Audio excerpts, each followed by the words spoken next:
Hey there guys, it's Kage coming at you for the conclusion of the Guild Wars season. We did have some other videos in this season that kind of got cut. I know last one I did 6 or 7 total.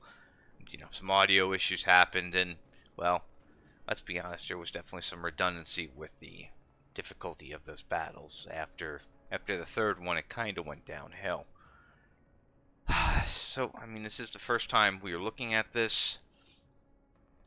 This team here that we fought, they did pretty well, but the problem was they had 5 people in the guild not enlist, and I'm 100% certain they're a 30-person guild last I checked, so they just had people kind of phase out for the last war.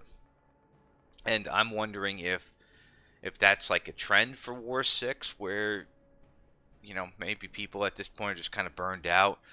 I know Reddit said people really like 6 Wars, but even our attendance for token usage like kind of waned on this fight. I noticed we didn't have the same push, which now that I think about it, 6 War last season, we did lose that one. Maybe just the burnout didn't help us, because we barely lost that war last season by a small margin. There was a couple of contributing factors to it, but now that I think about it, it's like, this is the last war in the set. People just probably burned out, so I don't know. But yeah, so if anybody else notices that they've either had some drop in attendance towards these last few wars, or if their opponent seems to have been missing some people, but they had a full house, let me know. I'm kind of curious to see what the drop-off is, because Reddit had mentioned people in the surveys, they're fine with the 6 wars. They think it's appropriate. And I don't know. Maybe the Cadia Guards thing at the start of the season kind of soured everything for people. Who knows? Because we started off the season pretty rough for people. If you overreached in terms of your capabilities, those guardsmen ruined your day. Those guardsmen absolutely just walked all over you. If you had everybody kind of in a good place with their box and they were able to meet the rarity cap requirements, I don't think those guards were much of an issue. But it was interesting to see where we were in terms of placement on day 1. So we ended the season, or we should be ending the season at 502. I think the bracket box we're in is 350 to 1,000. So last season I think we ended at like 1016. Yeah, we ended at 502. So we get the end rewards,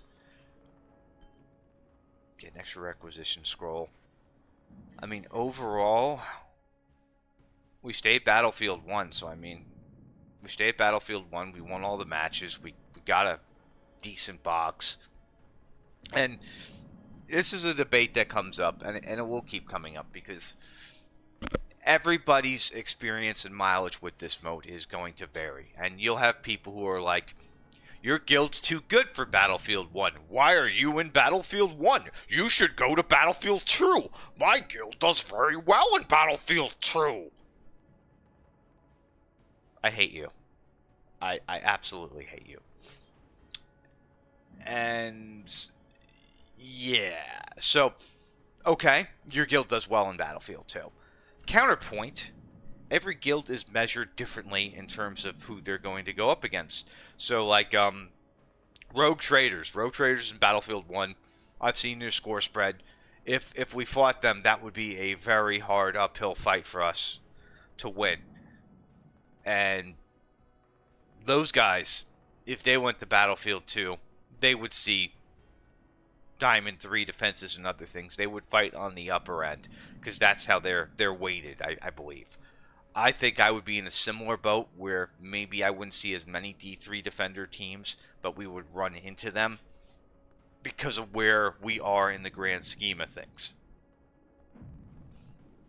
We might get a little bit of a pass because we don't have any level 50s in the guild. I know Enlistment Power does have some play in things as well as, the Guild War performance. So, we're already punching above our weight in terms of organization, other things. I'll say it again. I feel like there needs to be another battlefield, or one needs to be readjusted with lower rarity caps. Battlefield 2 probably should be Battlefield 1, and Battlefield 3 should have like a rarity cap of Diamond 1 as opposed to Diamond 3. So, if you want to do Diamond 3 all day, go to 4, go to 5, I feel like. But I think 3 should be just Diamond 1. I think 2 should be level 1 again. And I think level 1 should be toned down so people who don't have these units, because again, this mode welcomes in level 20s. Level 20 ain't going to do jack. An army of level 20s aren't going to do much. We have a sub-guild with a bunch of lower-level players, and the disparity of those fights swings heavily. I mean, I think they won a couple this season. They lost a couple. But just the disparity there in terms of what they can go against, because they're not a full guild, and they're just playing for, fun. They're just doing their thing.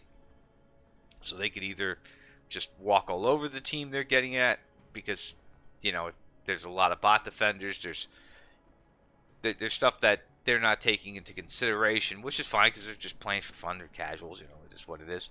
But that swings wildly. Now, I don't know. I mean, again, people are going to try and say that, here's another one on Facebook that just mystifies me, because this happens often. And it's like, Kage, why are you on Facebook? Well, I do that to recruit people. I don't go there by choice. It's like, you have 30 people. You shouldn't be in Battlefield 1. Like what is it? You have too many people. You can't be in Battlefield 1. You do too well in Guild Rage. You can't be in Battlefield 1. You stole my mom's cookie recipe. You can't be in Battlefield 1. Like, come on. Here's the thing. If you guys want to take a crack at us, we'll be in Battlefield 1. Sorry, I don't know what to tell you. I mean, I know some people want to fight my guild because I'm a content creator. I get it, and they want me to kind of go to their end. But at the end of the day, I'm looking to gain the most overall tokens for my team. And some people will be like, well, Kage, if you do Battlefield 2, you get more tokens per win. Counterpoint.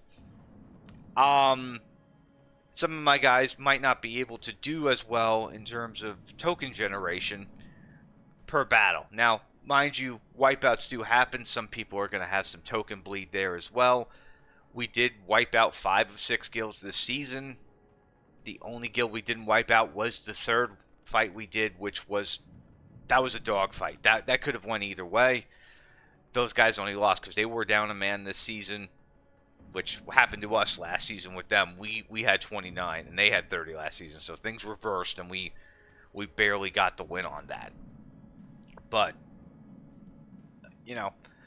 again, it's just like, overall we won all our matches. We got some extra badges and books. Everybody got some decent rewards, and morale was overall high, especially after that third fight. That was a scary one. But that was good. That's what I want out of this mode. I don't want to do 6 nail-biter fights a season. No.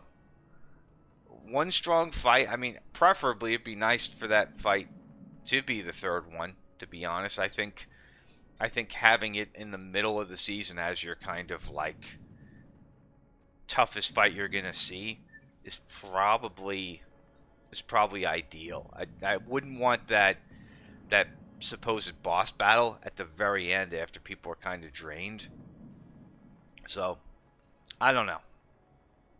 But I can tell you there's things the matchmaking can't factor for. And it is like that drop off of that guild I just showed you. Them having 5 people less. If they had 5 people more, that score would have been wildly different. Because you got to factor in they have 5 bot teams set up. We just walked over 5 of those bots with just 5 tokens apiece. So 25 tokens for those designated. No errors. And that's also 50 tokens they lose. So they went into this with a 250 token fight to our 300. So they had a 50 token deficit, a 25 token wash on their defenses.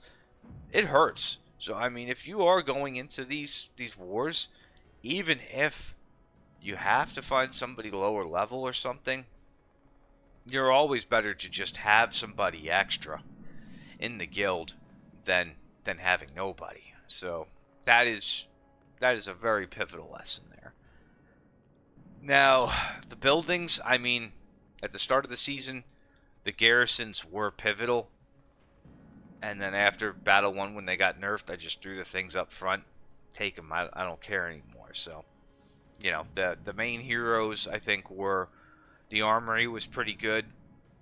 And the fortified positions with the buffs were awesome with that combo. We'll see what happens for next season. But it was very interesting to see how we could use those fortified positions now that they had changed. And also to see how we could kind of use those garrisons as bait. And I can tell you this, only one guild really went out of their way to take out the garrisons afterwards, and I think that was War 2. You know, they were traumatized a bit, and they tried to go for the garrisons, which wasted time.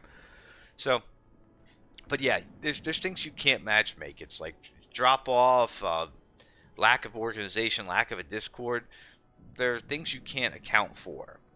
And if people are using these things and they're punching above their weight and doing well, and then you throw them into a higher pool, they're going to end up fighting some pretty crazy teams, which maybe they'll win, maybe they'll lose, maybe they'll even out. Who knows? But I get where Rogue Traders is coming from, and I'm also trying to kind of relay where I'm coming from in my decision, where, I mean, realistically, until my guys are like leveled up a bit more and they have a bunch of diamond units at their disposal, why the hell would I go into that fight? Why would I take that gamble? I just, no. This isn't, no. I run numbers, and if there's a possibility for something to happen, with my luck, that possibility usually happens. So it's like, no. I'm fine being here. We're new players. You know, we've only been in this game for a couple of months. And, I mean, it's not just new players doing it. You've got, like, I don't remember what this one guild was called, Weavers or something or whatever. Like, they're like a high-end guild, and they're like, they're not even doing Battlefield 5 because they feel they don't spend enough money in the game, or they don't have enough skill, or something to them. It basically says, okay, we can't compete with the top dogs here, so let's go down a rarity and let's fight where our guild can compete and dominate. Nothing wrong with that. It's just, you know, hey, they want more credits, they want more rewards. Everybody does. I mean, look at what happened when they shifted the guild rewards a couple months ago. People cried, people quit, people came back, all sorts of craziness. You know, I get it. People want more. People, you know, hey, if they put more incentive in 5, you'd probably see more people show up in 5. But at the same time, it's like, how many people really have business being there to begin with, though? After, you know, because again, technically everybody queued up for 5. I think the matchmaking would solve some problems, but I think it would also, after having 2 seasons of this, it would create some absolute horror stories. Now, the other thing I need to address is I've seen some very one-sided matchmaking for the final battle for some of these other guilds, and a lot of it does seem to correlate to potential either drop-off or disinterest. In some cases, I don't know if, and I can't tell because we currently don't have an enemy usage token, so it's all speculation on my part, but I feel like, you know, a lot of the guilds that did this last battle and had a huge disparity, I feel like a lot of their guys probably didn't even use their tokens or attack. And, you know, some cases you could tell they didn't register, but in the cases where you can't tell if they you know, checked out and didn't use their tokens, but you see the score, I think maybe the six battle created some pretty big disparities. The other thing to be mindful is I don't know if I don't know about the whole switching battlefields midway through. I feel like you should probably just pick a line or pick a lane and stick with it. It just seemed like it created some bad juju last season, and I'm not sure if it's been ironed out overall for this season. If people went up and down the list, or went up and down the level battlefields to pick their thing. I think maybe to avoid like matchmaking snafus, set it to where you could only switch your battlefield on number 1 and maybe number 4. At the fourth battle, the back end. So, I mean, at the same time, that would kind of punish people. Just, I don't know. It's tough. It's really, man, it must suck to be a developer for these games, because there's so many other things that could go into stuff, and I could say, well, what about this? And then you have 5 reasons why this is going to be a bad idea, and you have to like take the lesser of the evils and hope that the population receives this well and doesn't find a way to totally game the system. Shit. But I don't know. Overall, I was hoping the explainer would have given us some info on like new buildings or things coming out. I'm assuming, probably next week we'll have some more info. We'll have some patch notes maybe. We'll see what, new tweaks are coming for the Guild War in terms of different buildings, if we're going to have everything the same. The garrison being totally nerfed was, to me it was a big disappointment. But I mean, I was in the minority apparently, because again, I think we placed like 300 in Battlefield 1 after how well we scored. So that just goes to show that one battle really helped boost our capability this season. Other than that, I mean, I don't really have too much else. I mean, if you guys do want to come join the community, play in our sub guild, hit me up on DMs, come join over the Discord. We always have room over there. That's like a super casual thing.